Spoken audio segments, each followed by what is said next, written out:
बच्चों, तो आज हम लोग ये साइंस पढ़ेंगे ना। इसमें मैंने क्या क्या आप लोग को बताया था, न्यूट्रिएंट्स के बारे में बताया था, ऑटोट्रॉफी बताया था। ऑटोट्रॉफी किसको कहते हैं? तो वो सारे चीज़ें जो अपना फूड अपने आप प्रिपेयर कर लेते हैं ना। जैसे इसमें क्या था, प्लांट्स सारे आते थे। ऑटोट्रॉफ क्या होता था? ऑटोट्रॉफ क्या होता था? जो अपना फूड के लिए किसी दूसरे के ऊपर डिपेंड होते थे, है ना। जैसे कि प्लांट्स के ऊपर डिपेंड होते हैं ना, डायरेक्टली या इनडायरेक्टली, या फिर एनिमल्स के ऊपर डिपेंड होते हैं। जैसे बात करें इंसान की, तो इंसान अपना फूड कहाँ से लेता है? या तो एनिमल्स से लेता है ना, और या तो कहाँ से लेता है? एनिमल्स के अलावा कहाँ से लेता है? प्लांट से लेता है ना। जैसे एनिमल जो होते हैं अपना फूड कहाँ से लेते हैं? तो एनिमल अपना फूड कहाँ से लेते हैं? या तो प्लांट से लेते हैं, और या तो कहाँ से लेते हैं? एनिमल्स को, दूसरे एनिमल्स को खा करके अपना फूड को लेते हैं ना। तो ये हमने कवर कर लिया था। अब आज हम लोग आगे से पढ़ेंगे ना, इसके बारे में पढ़ेंगे, सेल्स के बारे में। तो कल वाले वीडियो में सेल आपको अच्छे समझ में नहीं आएगा, फिर आज देखते हैं, ठीक है। आवाज़ नहीं आ रही थी ना, उसमें गड़बड़ हो गया था, क्योंकि लैपटॉप पे रिकॉर्ड किया था और आवाज़ फ़ोन से रिकॉर्ड किया था, इसलिए थोड़ा सा गड़बड़ हो गया था। चलो अब स्टार्ट करते हैं। कह रहा है you have seen that buildings are made of bricks. आप देख चुके हैं या आपने देखा है कि जो बिल्डिंग्स होती है ना, जो घर बने होते हैं, किससे बने होते हैं? ईंटें से मिलके बना होता है घर। घर को कभी ध्यान से देखना, तो घर किससे बने होते हैं? ईंटें से मिलके बना होता है ना। सिमिलरली मतलब होता है इसी तरीके से। इसी तरीके से the bodies of living organism are made of tiny units. इसी तरीके से जो लिविंग ऑर्गेनिज्म होते हैं, उनकी बॉडी जो होती है वो किससे मिलके बनी होती है? तो छोटी छोटी सी पतली पतली सी क्या होती है? टाइनी मतलब छोटी छोटी सी पतली पतली सी यूनिट होती है। उस यूनिट को ही क्या कहते हैं? सेल कहते हैं, ठीक है। देखो ये यहाँ पे ये दिख रहा है, तो यहाँ पे ये सेल हैं, ढेर सारे अलग अलग, है ना। अब देखो, तो जैसे कि घर के लिए ईंटें की ज़रूरत होती है ना। घर बनाने के लिए किसकी ज़रूरत होती है? ईंटों की ज़रूरत होती है। ऐसे ही बॉडी बनाने के लिए किसकी ज़रूरत होती है? सेल्स की ज़रूरत होती है, ठीक है। Cell can be seen only under the microscope. Microscope क्या होता है? तो ये एक मशीन होती है जिससे हम लोग छोटी छोटी चीज़ों को देख पाते हैं, ठीक है। तो सेल्स किसके द्वारा देखा जा सकता है? केवल माइक्रोस्कोप के द्वारा देख सकते हैं। Some organism are made of only one cell. कुछ ऑर्गेनिज्म जो ऐसे होते हैं जो केवल किससे बनते हैं?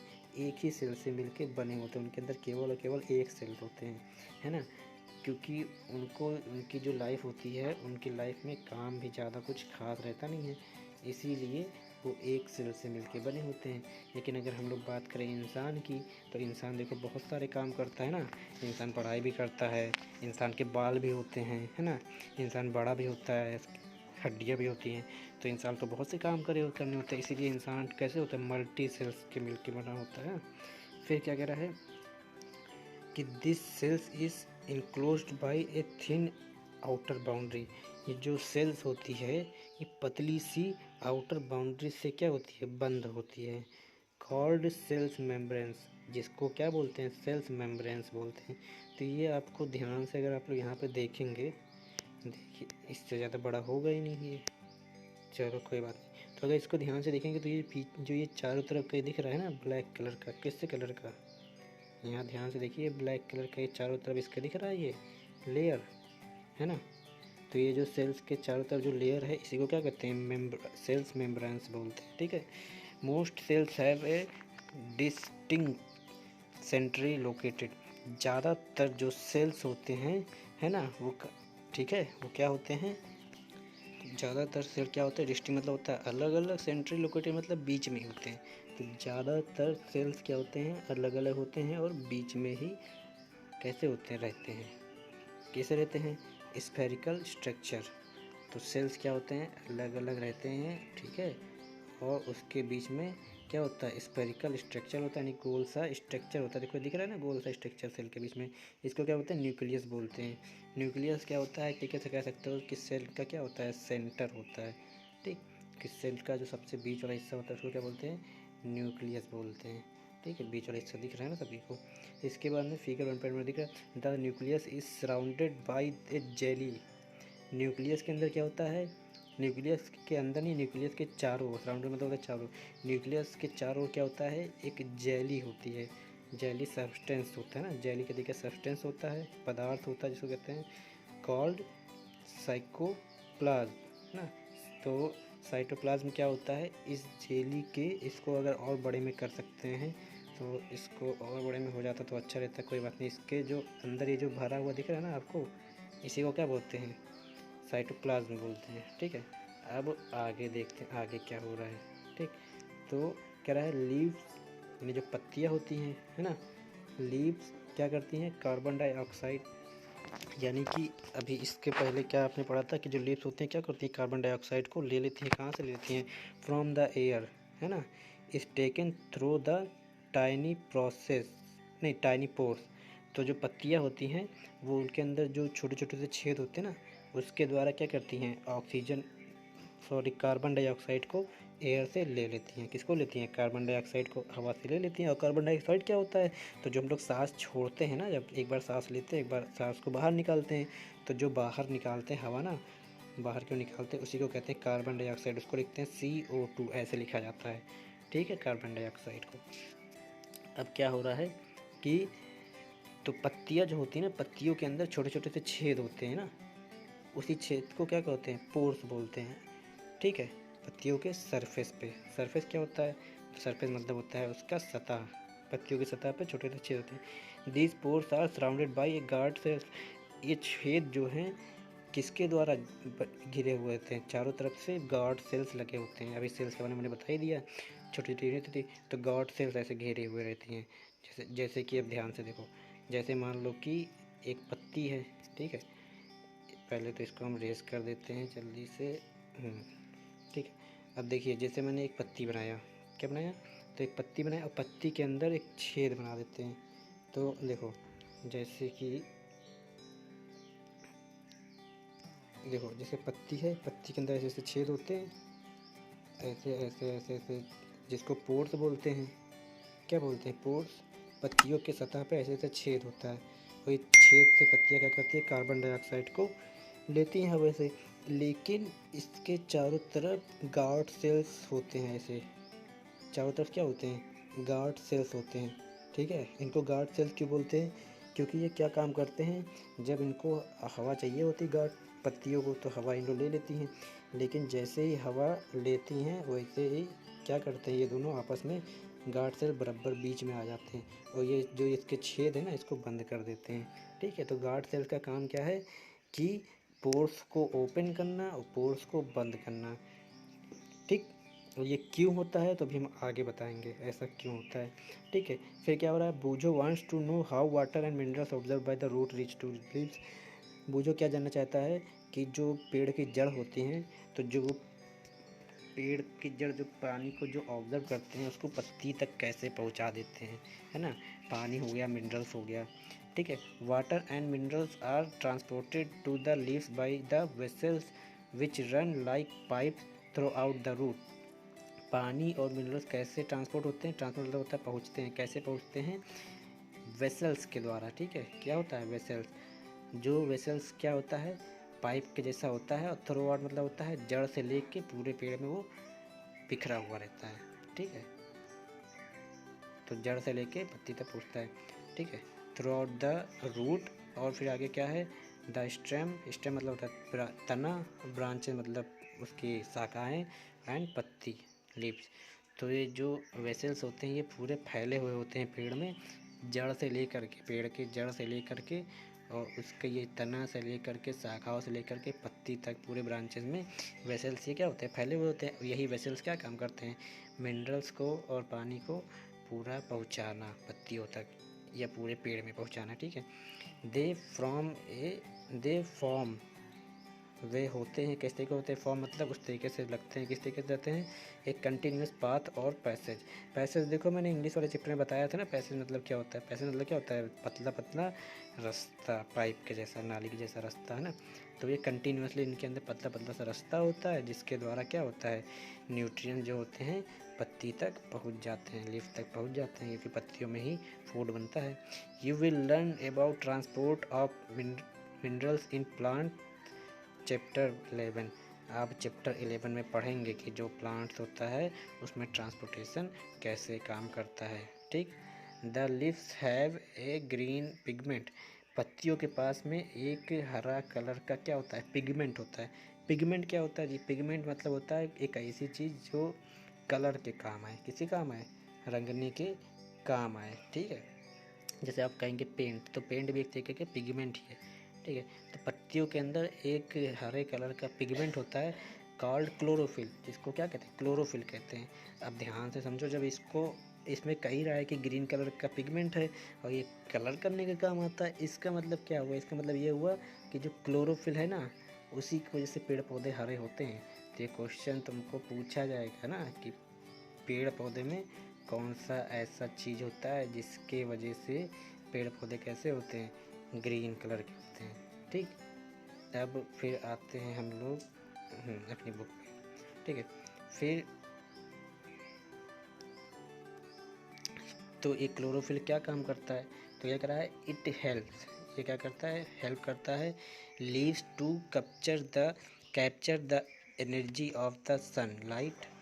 तो ये क्लोरोफिल क्या काम करता है कि जो ये सन है ना, सूरज, इसके अंदर से जो एनर्जी आ रही है, जो सनलाइट हो रहा है, इस एनर्जी को जो क्लोरोफिल होता है इसको ये ऑब्जर्व कर लेता है, यानी इसको ये खींचता है, ठीक है। और ये पत्तियों में होता है तो पत्तियों में खींच लेता है, ठीक है।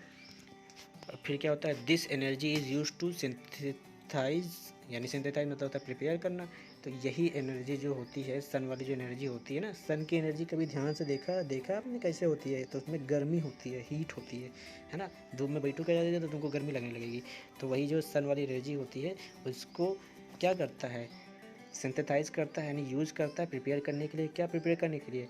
Food from carbon dioxide and water, since the synthesis of food occur in the presence of sunlight। तो ये क्या करता है? वाटर और जो मिनरल्स था उनके द्वारा फूड को प्रिपेयर करता है इसी गर्मी से, इसी किससे? सनलाइट से, है ना।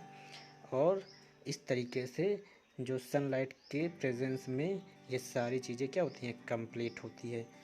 तो अगर हम कहें, क्या कहें हम, कि ये बताओ कि किसके लिए, एक मिनट फिर गड़बड़ हो गया। हाँ, तो फूड को प्रिपेयर करने के लिए प्लांट्स में सबसे ज़्यादा किसका ज़रूरी है होना? तो आप लोग क्या आंसर देंगे बताइए जल्दी से। तो आप लोग आंसर क्या देंगे?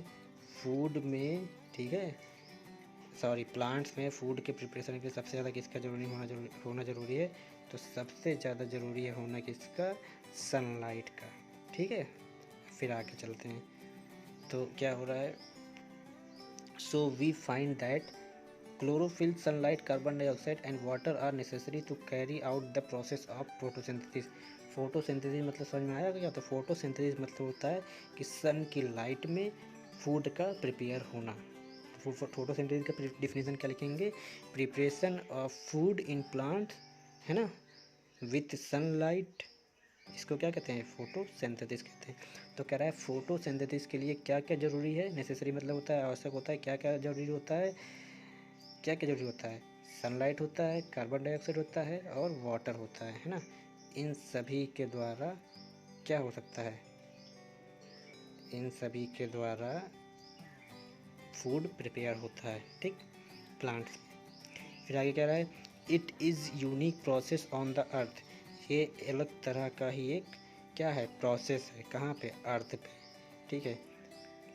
The solar energy is capture by the leaves, यानी सन वाली जो एनर्जी है इसको पत्तियाँ ले लेती हैं। यहाँ पे लीव्स होती हैं, पत्तियाँ ले लेती है। और फिर क्या होता है? In the plant in the form of food, है ना। और फिर जो प्लांट होता है वही एनर्जी को क्या किस में चेंज कर देता है? फूड के रूप में चेंज कर देता है। फॉर्म मतलब, ठीक है। फिर फॉर्म मतलब क्या होता है? फॉर्म मतलब होता है, अब इसके बाद कह रहा है the sun is the ultimate source of energy for all living organism. इसलिए जो सूरज होता है वो अल्टीमेट मतलब हर तरीके से एक एनर्जी का सोर्स है सभी जीवित रहने वाले प्राणियों के लिए। कह रहा है can you imagine life on earth in the absence of photosynthesis. क्या तुम इमेजिन कर सकते हो कि अर्थ पे क्या हो रही है? लाइफ हो रही है लेकिन फोटोसिंथेसिस के बिना। सोचो कभी ऐसा, सोचो अगर ऐसा हो तो क्या हो। तो अच्छा सोचो, अगर लाइफ यहाँ पे फोटोसिंथेसिस ना हो तो फूड बनेगा नहीं प्लांट्स में, और जब फूड नहीं बनेगा प्लांट्स में तो क्या होगा बताओ? जब फूड नहीं बनेगा तो प्लांट रहेगा नहीं, और प्लांट नहीं रहेगा तो प्लांट जब नहीं रहेगा तो ऑक्सीजन कौन देगा? जानते हो होता क्या है, जब हम लोग जो सांस छोड़ते हैं तो वो क्या होता है, कार्बन डाइऑक्साइड होता है ना, इसको प्लांट्स ले लेते हैं। ठीक, इसके बाद जब ये अपना फूड बनाते हैं तो फूड बनाने के बाद में लोग अपना फूड को क्या करते हैं, अपना यूज कर लेते हैं प्लांट्स। और जो वेस्ट निकलता है वो क्या निकलता है, वो निकलता है ऑक्सीजन। क्या निकलता है, ऑक्सीजन। जैसे हम लोग सांस लेते हैं, अपना खाना खाते हैं, उससे एनर्जी लेते हैं और फिर वेस्ट के जैसा कार्बन डाइऑक्साइड छोड़ते हैं, तो प्लांट्स ऑक्सीजन छोड़ते हैं। ये ऑक्सीजन क्या करते हैं, हम लोग ले लेते हैं। और इस तरीके से हम और पेड़ पौधे क्या होते हैं, एक दूसरे के ऊपर डिपेंड रहते हैं। ठीक, अब होता क्या है, इस समय सबको पता ही है सबको कि इस समय ऑक्सीजन की कितनी कमी चल रही है ना। तो बिना फोटोसिंथेसिस के कोई भी इंसान या फिर कोई भी लिविंग ऑर्गेनिज्म जिंदा रह ही नहीं पाएगा। ठीक, बिना किसके, फोटोसिंथेसिस के। तो इसमें आगे यही सब बताया जो मैंने आपको बताया अभी। ठीक है, अब आते हैं दूसरे पेज पे। तो ये हमने एक पेज कंप्लीट कर लिया, अब दूसरे पेज पे आते हैं। तो ये हम दूसरे पेज पे आ गए। ठीक है, तो इसमें क्या हो रहा है, कह रहा है बिसाइड्स लीव्स, कह रहा है पत्तियों को छोड़ करके। सोचो ऐसा प्लांट हो जिसके अंदर पत्तियों ना हो, पत्ती ना हो तो क्या होता है। Beside leave photosynthesis also takes place in other green plant. कह रहा है जो कुछ पेड़ होते हैं जिनके अंदर पत्तियां नहीं होती हैं, उसके अंदर भी फोटोसिंथेसिस हो सकता है। कैसे हो सकता है, इन green stem and green branches, यानी जो पेड़ के हरी हरी टहनियाँ होती हैं, है ना, और जो हरे हरे कांटे होते हैं, जो कैक्टस का आपने पौधा देखा होगा, है ना, इनके द्वारा फोटोसिंथेसिस पॉसिबल हो जाता है। ठीक, ये ज़्यादातर कहाँ होते हैं, डिज़र्ट वाले एरिया में होते हैं जहाँ पे पानी की कमी होती है ना। The desert plants have scale और spine like leaves to reduce loss of water transportation. तो मैंने क्या बताया था कि पत्तियों में पोर होता है ना, छेद होते हैं। तो अगर यहाँ पे पानी की कमी है सोचो, और जब वो छेद खुलेगा और उसमें से क्या होगी, हवा हम लोग लेंगे, तो जो पानी होगा प्लांट के अंदर, मिनरल्स होगा, क्या होगा, हवा में उड़ जाएगा। तो डिजर्ट में ऐसे तो होगा ना। लेकिन इसी चीज़ को रिड्यूस करने के लिए, कम करने के लिए, उस पेड़ में क्या होती हैं, पत्तियाँ होती ही नहीं हैं। ठीक है, these plants have green stem. In plants में क्या होता है, हरी हरी कलर की क्या होती हैं, तना होता है। ठीक है, और शाखाएं होती हैं, which carry out life photosynthesis, जो कि क्या करती है, फोटोसिंथेसिस को क्या करती हैं, कंप्लीट करती हैं। अब कुछ बच्चे कहेंगे कि सर ये बताइए कि इसमें कार्बन डाइऑक्साइड लेते कैसे हैं, इसमें क्या पोर्स नहीं होते हैं? और जब ये पोर्स खुलते हैं दिन के समय डिजर्ट वाले एरिया में, जैसे रेगिस्तान हो गया, ये सारी जगह होंगे, तो उस समय क्या होता है, क्या पानी पेड़ का तब बाहर नहीं निकल जाता है? कुछ बच्चे ये भी पूछ सकते हैं ना। तो देखो इसमें होता क्या है इन सारे पेड़ में, कि जब ये रात का टाइम होता है, कौन सा वाला टाइम, रात वाला टाइम, तो रात वाले टाइम में ये सारे पेड़ पौधे क्या करते हैं, जो मिनरल्स होता है ना, या वाटर होता है, उसको ऑब्ज़र्व कर लेते हैं रात के टाइम में। और दिन के टाइम में क्या होता है, जब मौसम गर्म रहता है, जब सनलाइट रहती है, तो ये अपना फूड प्रिपेयर कर लेते हैं। तो इस तरीके से इसमें काम होता है। ठीक, तो देखो यहाँ पे ये प्लांट बना हुआ है ना, फिर लाइट एनर्जी को देखो पत्तियाँ ले रही हैं, कार्बन डाइऑक्साइड भी है, और वाटर तो यहाँ नीचे से जड़ से आ ही गया है। ठीक है, ये सब मिलके क्या कर रही हैं, फूड को प्रिपेयर कर रही हैं। ठीक है, क्लोरोफिल इसके अंदर है तो ये सनलाइट को ऑब्जर्व कर ले रहा है। ठीक है, अब ये देखो यहाँ पे कार्बन डाइऑक्साइड मिला, वाटर मिला, सनलाइट मिला।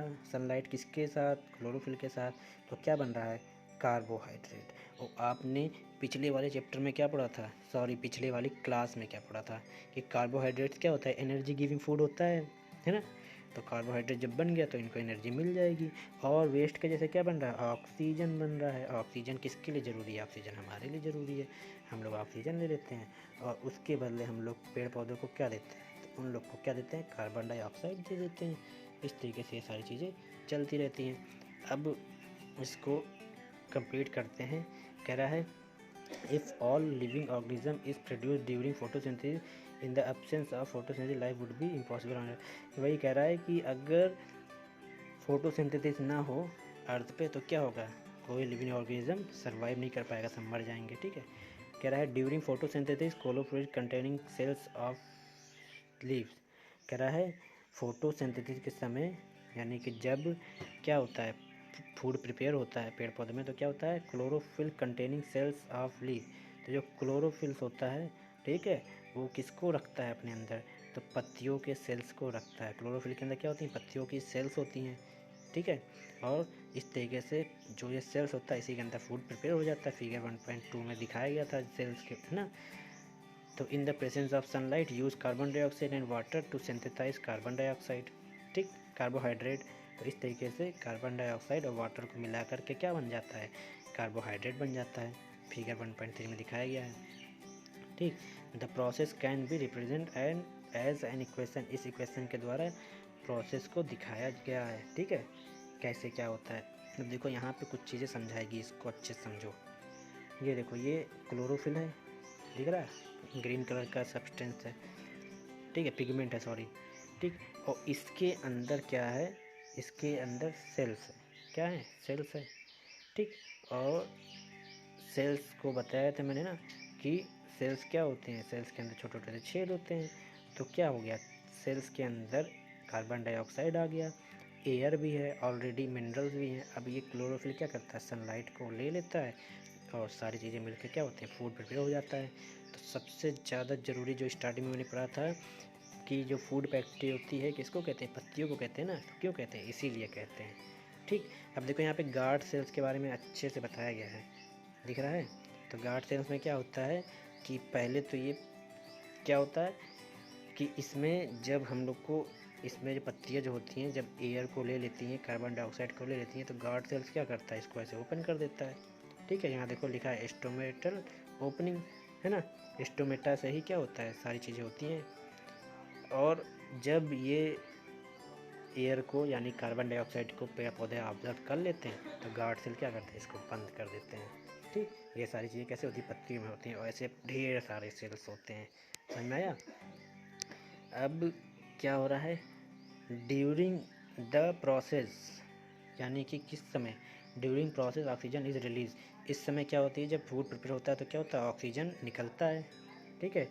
The carbohydrates ultimately gate convert into starch, और आपने पिछली क्लास में पढ़ा भी था, जो स्टार्च होता है वो किसका फॉर्म होता है, स्टार्च से क्या होता है, कार्बोहाइड्रेट मिलता है ना। आपने प्रैक्टिकल भी किया था पिछली वाली क्लास में ना। तो कार्बोहाइड्रेट जो होता है वो अल्टीमेटली क्या होता है, स्टार्च में कन्वर्ट हो जाता है। और the presence of starch in leaves indicate the occurs of photosynthesis, the starch is also a carbohydrate. इस तरीके से जो स्टार्च होता है वो कार्बोहाइड्रेट के हिस्से काम करता है, और वो पत्तियों में क्या होता है, बन जाता है, और इस तरीके से ये फूड बन जाता है इन लोग का, और ऑक्सीजन हम लोग को मिल जाता है। बूझो क्या कह रहा है, कुछ कह रहा है, चलो इनकी बात भी सुन लेते हैं। कह रहा है Boojho has observed some plants with deep red, Boojho कह रहा है कि मैंने कुछ प्लांट को देखा जो खूब रेड कलर के होते हैं, एकदम गाढ़े रेड करके, या फिर वायलेट या फिर ब्राउन। कह रहा है कोई कोई पेड़ के मैंने देखा है जिसकी पत्तियां एकदम लाल होती हैं या ब्राउन होती हैं या फिर वायलेट कलर की होती है। कह रहा है he wants to know whether these leaves also carry out photosynthesis, कह रहा है कि क्या ये भी सारी पत्तियां फोटोसिंथेसिस कर पाती हैं। तो ये आपका होमवर्क है, इसको आपको बताना है, कमेंट करके बताइएगा कि क्या ऐसा पॉसिबल है कि जो अलग अलग करके पत्तियां होती हैं क्या उसमें फ़ोटोसिंथेसिस होता है। अब बाकी हम लोग एक्टिविटी 1.1 ये सारी चीज़ें